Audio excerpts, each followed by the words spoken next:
Coming up next on NewsDepth, the House of Representatives has elected a new speaker. The Philippines has vowed to defend its territory on the South China Sea. Space junk, that can't be good for the atmosphere. And we hear about the vibrant traditions of Dia De Los Muertos. NewsDepth is now.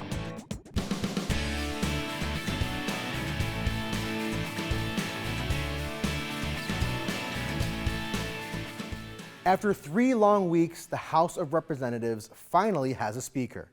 Hello, I'm Gabriel Kramer. Thank you all for joining us. Congressman Mike Johnson of Louisiana won the speaker's position Wednesday with unanimous Republican support. There were 220 votes for Johnson and 209 votes for Minority Leader Hakeem Jeffries. Speaker Johnson is an attorney with a focus on constitutional law. He was first elected to the House in 2016, serving on the House Judiciary and Armed Services Committees. We want our allies around the world to know that this body of lawmakers is reporting again to our duty stations. The People's House is back in business.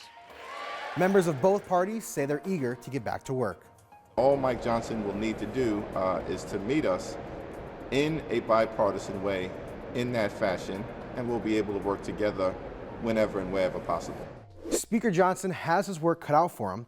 One of his first big tests will come in the days leading up to the November 17th government shutdown deadline. What is the role of the House of Representatives? To make laws. In this Politics on Point, let's talk about how 2 of the 3 branches of government work together to create new laws. Nick Cassell shows us how a bill becomes a law. Did you know that it is a federal crime to damage a lamp owned by the government? So who or what determines what's illegal and what isn't? Laws.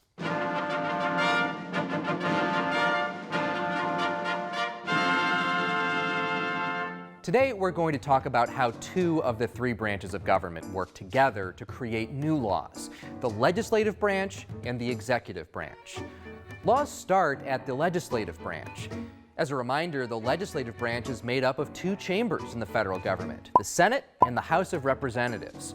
All 100 senators and 435 representatives make up Congress.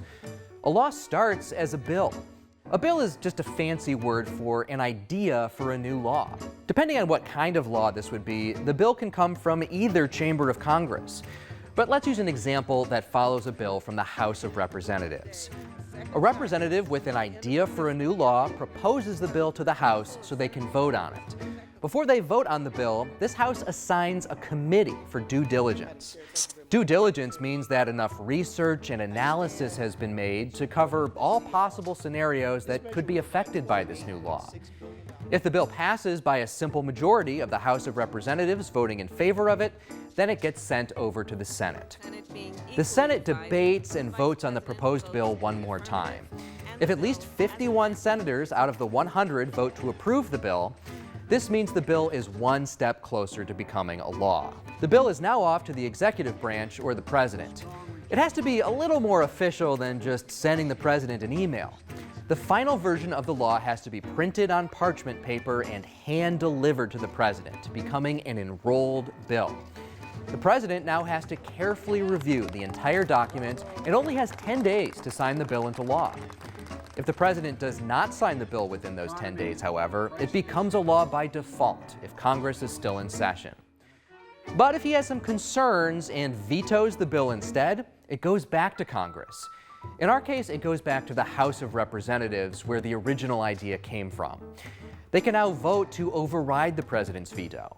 If the bill makes it all the way to the finish line and becomes a law, it must then be taken to the Office of the Federal Register at the National Archives to be assigned an official public law number.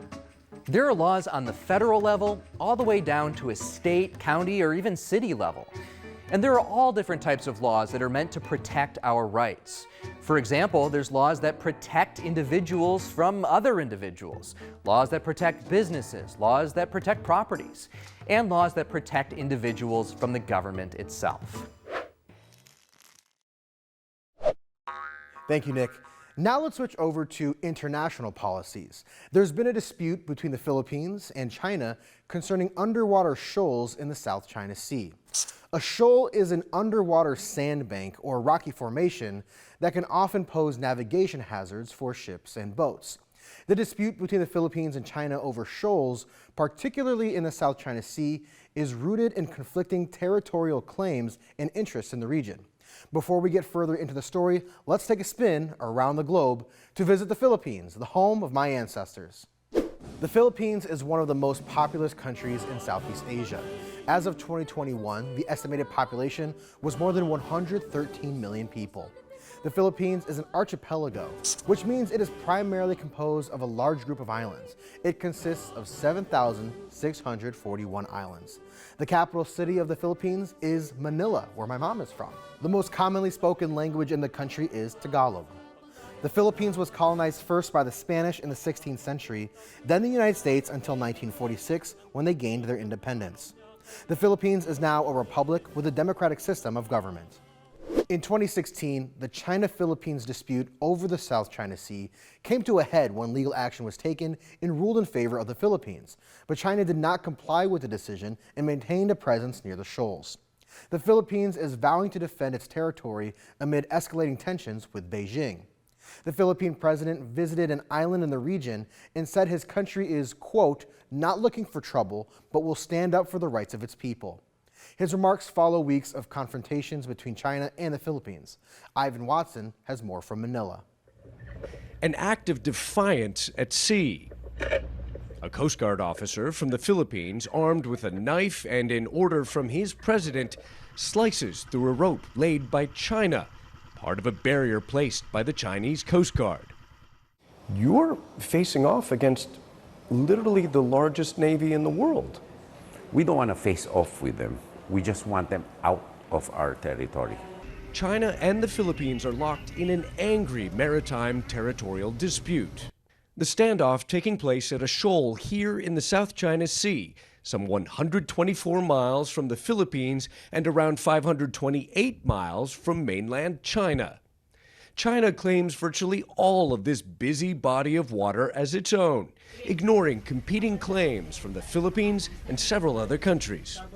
Officials in the Philippines have released images of a Chinese Coast Guard ship blasting at a much smaller Philippines vessel with a water cannon.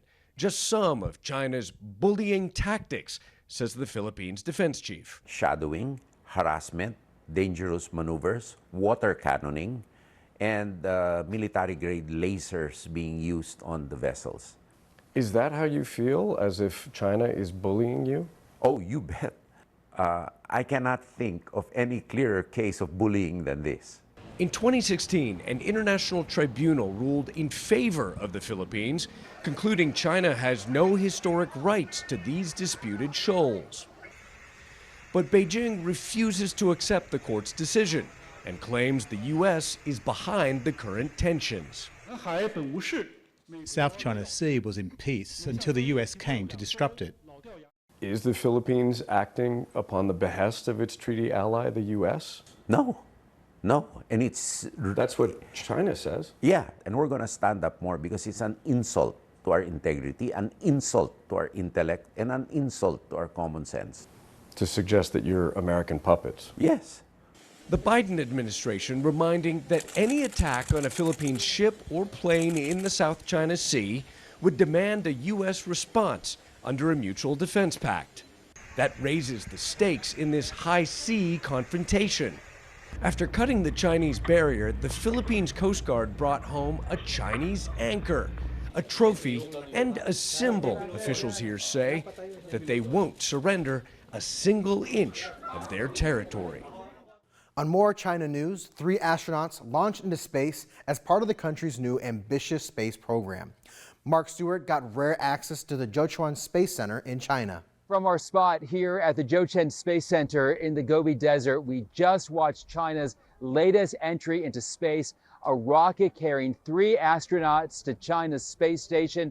Take a look at the launch. 3, 2, 1, ignition.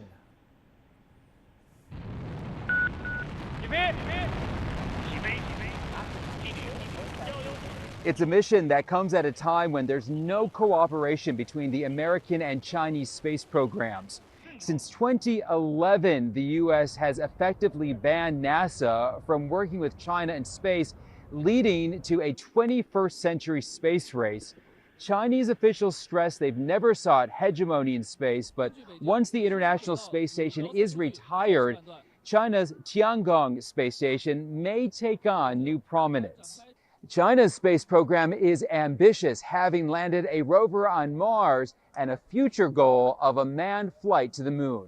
Thank you, Mark. We're now jumping over to Japan, where activists are trying to save 100-year-old Ginko trees from a city-approved plan to cut them down to make way for 2 new skyscrapers. These trees are part of a park, which are green spaces that are hard to come by in a city with no shortage of skyscrapers. Will Ripley reports. A fight for the future of a much-loved Tokyo park. Protesters urging officials respect history, stop the Jingu-Gaien District Urban Redevelopment Project. The Jingu-Gaien is ours and our kids' cultural inheritance. It's not fair to push through a redevelopment plan without properly consulting citizens.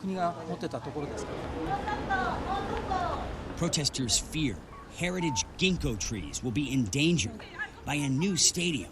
Hundreds of others axed, making way for tall buildings of concrete and steel. This, they say, is not just a fight over one park. It's a fight for the future of Japan's green spaces, the right to have a say.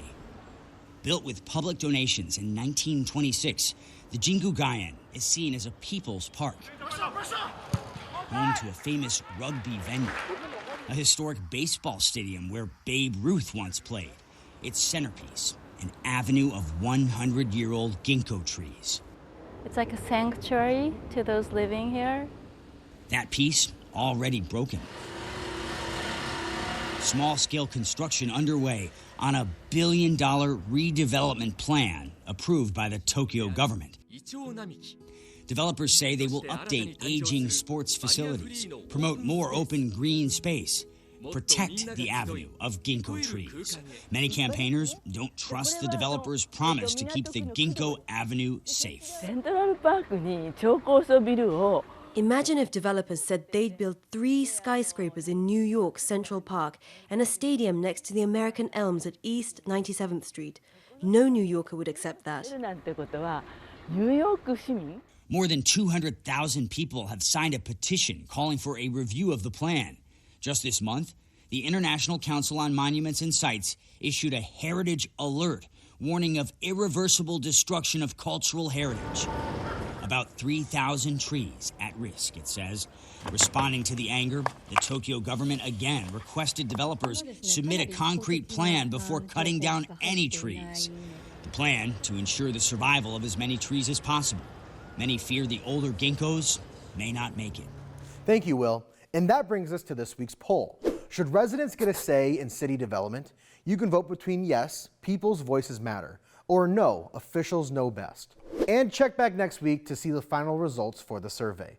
Just like we have the results of last week's poll when we asked you what you thought should be done with Cleveland's only suspension bridge that has fallen to disrepair.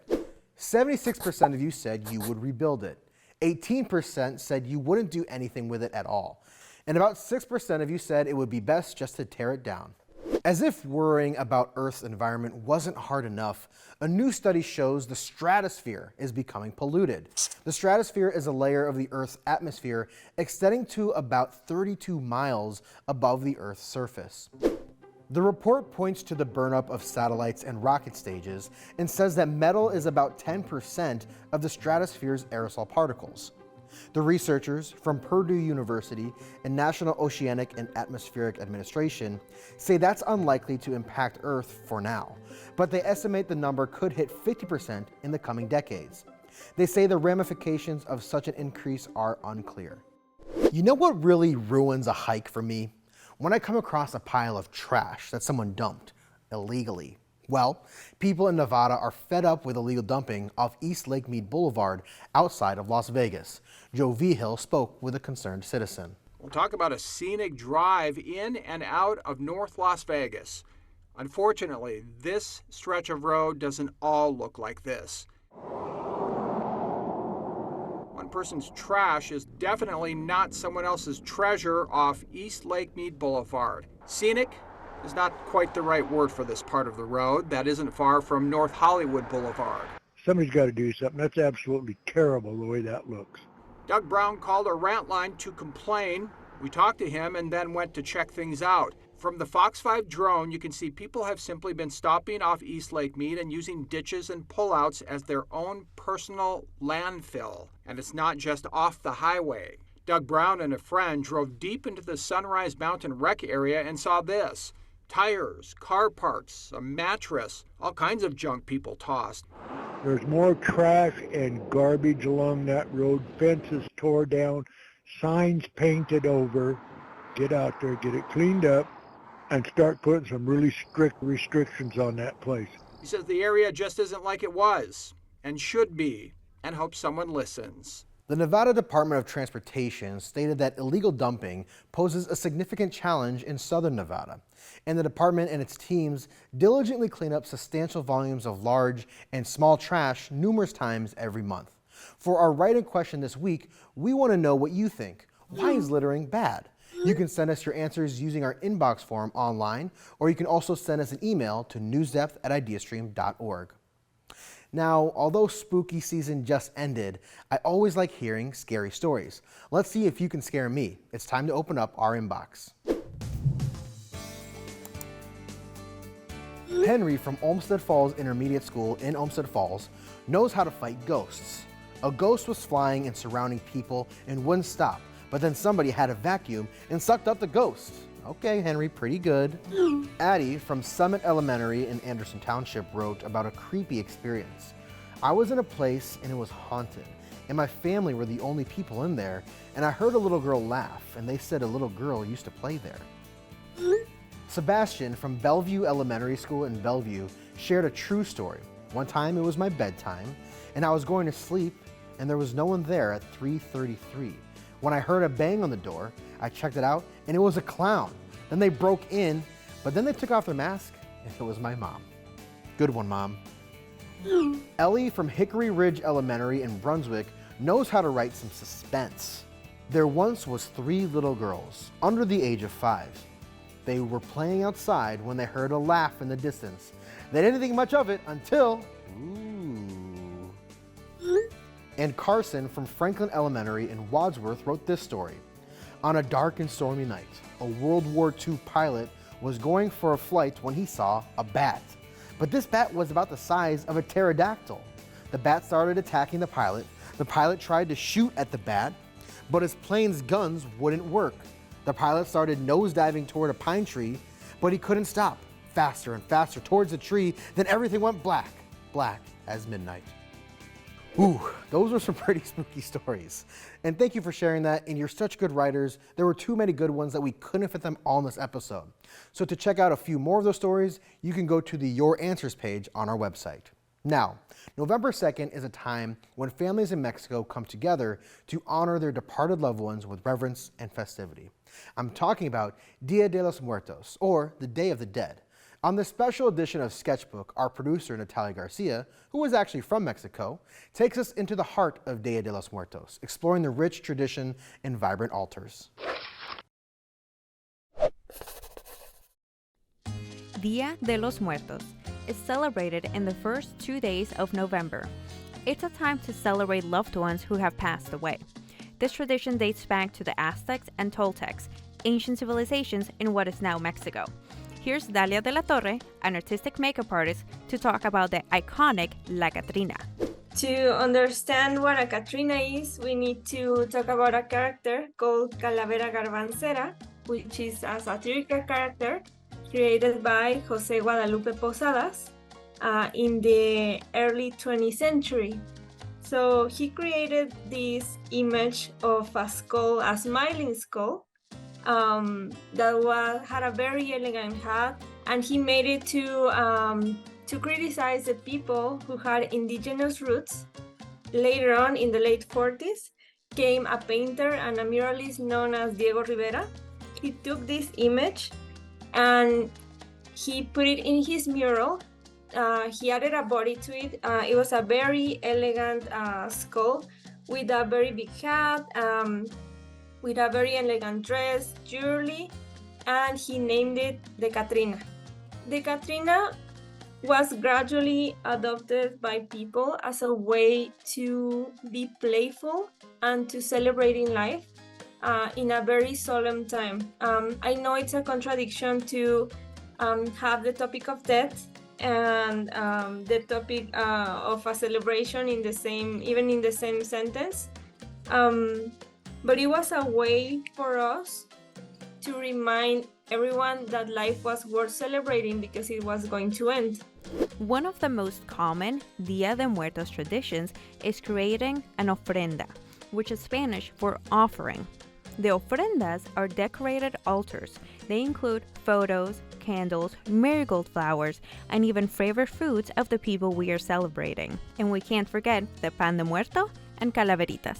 I always liked the Day of the Dead tradition because my grandma and I always set up our altars, and it was a very, very important time for our family. And when I moved to a new city called San Miguel de Allende, Guanajuato, which is where I live now, I saw a lot of people had their faces painted, and I didn't understand why or what was the meaning behind it. So I just loved it and wanted to start learning more. I started taking classes and training to try to get better and better, and this led me here to be like my main specialization. Katrina makeup means kind of being your own superhero, because you get to, how could I put it? You get to become a child again. I've seen plenty 70-year-old, 60-year-old grown men and women who have never done this and who look at themselves in the mirror for the first time after getting their makeup done, and it's like they become children again. I think they're reminded of how important it is not to take life so seriously and the importance of play. Day of the Dead is not competing with Halloween in any way, shape, or form. We know both, even though they are frequently confused with one another, each one have their own important place in our country's culture, and that's completely fine. And this is something, Day of the Dead is something that will keep on evolving. So make sure to be on the look for everything that Mexican artists and performers, photographers are doing in regards to that tradition, because I bet it's going to be interesting. Thank you, Natalia. Okay, I think we've given NewsHound enough time to find a story, right? Let's see what he has for us in this week's petting zoo.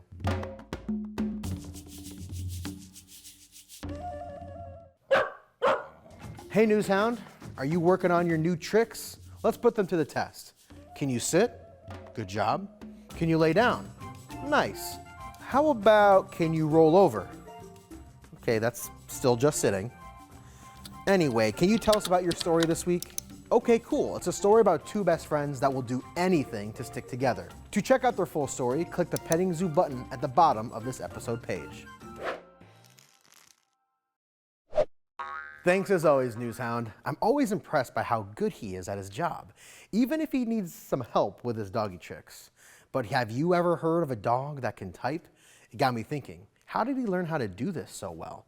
I asked and found out that he was trained by a 10th grader at Kirtland High School in Kirtland named Mary. We caught up with Mary, and the story she told us has earned her this week's A+ award. You see, Mary didn't only train NewsHound, she's also a top-ranked dog handler and competes in dog shows all over the nation. Currently, she is a top-ranked junior handler of Salukis in the nation and the 9th-ranked junior handler of hounds. Salukis are sight hounds who are fast runners. Sight hounds are dogs that hunt using their eyesight rather than scent. Mary told us that she's been showing dogs since she was 2 years old. We definitely did not believe her, but then her mom showed us pictures. She competes in about 100 dog shows a year and usually has a show every weekend. We learned a lot from Mary. She explained to us that there are a couple of different classifications in dog shows. She generally competes in what's called junior showmanship at all breed, group, and specialty shows. In junior sportsmanship, the judges rate how the dog and handler interact. The key to be successful is to have a good relationship with your dog.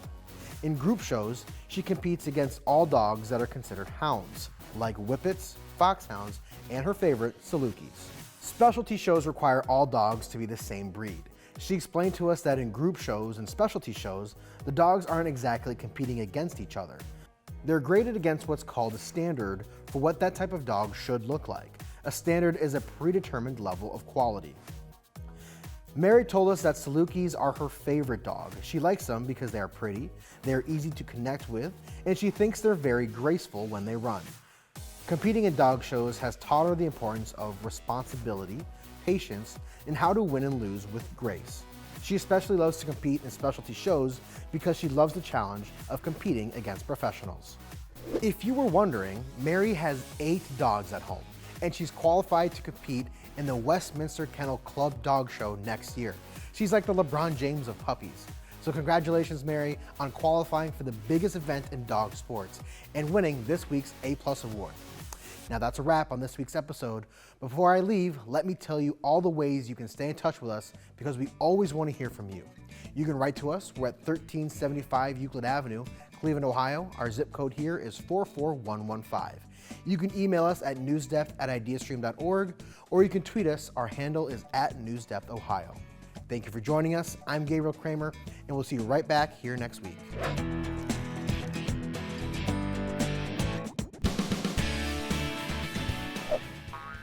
NewsDepth is made possible by a grant from the Martha Holden Jennings Foundation.